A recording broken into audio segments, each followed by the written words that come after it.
नमस्कार, विजयदीप न्यूज मध्ये आपले स्वागत। धरण अपडेट अचूक माहितीसाठी आमचा चॅनल सबस्क्राइब करा। गुरुवार 1 ऑगस्ट सकाळचे नीरा-खोरे अपडेट।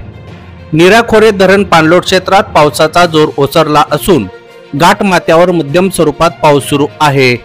मागील 24 तासात भाटघर पाणलोट क्षेत्रात भुतोंडे 45 millimetre, Pangari 46 millimetre, कुरुंजे 104 millimetre, Gunjavani पाणलोट क्षेत्रात घिसर 36 मिलीमीटर, नीरा देवघर पाणलोट क्षेत्रात हिरडोशी 43 मिलीमीटर, शिरवली 76 मिलीमीटर, वीर पाणलोट क्षेत्रात वेल्हे 16 मिलीमीटर, भाटघर 29 मिलीमीटर, नीरा देवघर 54 मिलीमीटर, गुंजवणी 45 मिलीमीटर पावसाची नोंद झाली।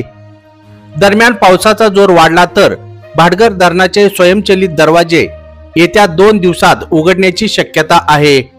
भाटघर धरण आज 95% भरले असून धरणात उपयुक्त पाणीसाठा 22.32 टीएमसी झाला।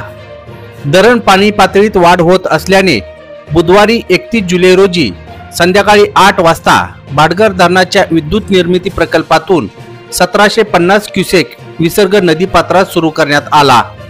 तसेच नीरा देवघर धरण आज सकाळी 91.31% झाले।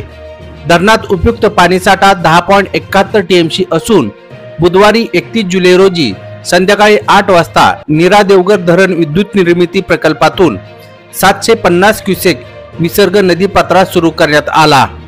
वीर मधून नीरा नदीपात्रात 5887 क्युसेक वेगाने पाणी सोडले जात आहे। नीरा खोऱ्यातील धरणात गुरुवार 1 ऑगस्ट रोजी सकाळी 6 वाजेपर्यंत एकूण उपयुक्त पाणीसाठा 44.72 टीएमसी तर सरासरी धरण टक्केवारी 92.55% झाली। नीरा खोरे अहवालानुसार गुंजवणी 81.76%, उपयुक्त पाणीसाठा 3.01 टीएमसी तर वीर 92.84%, उपयुक्त पाणीसाठा 8.73 टीएमसी आहे।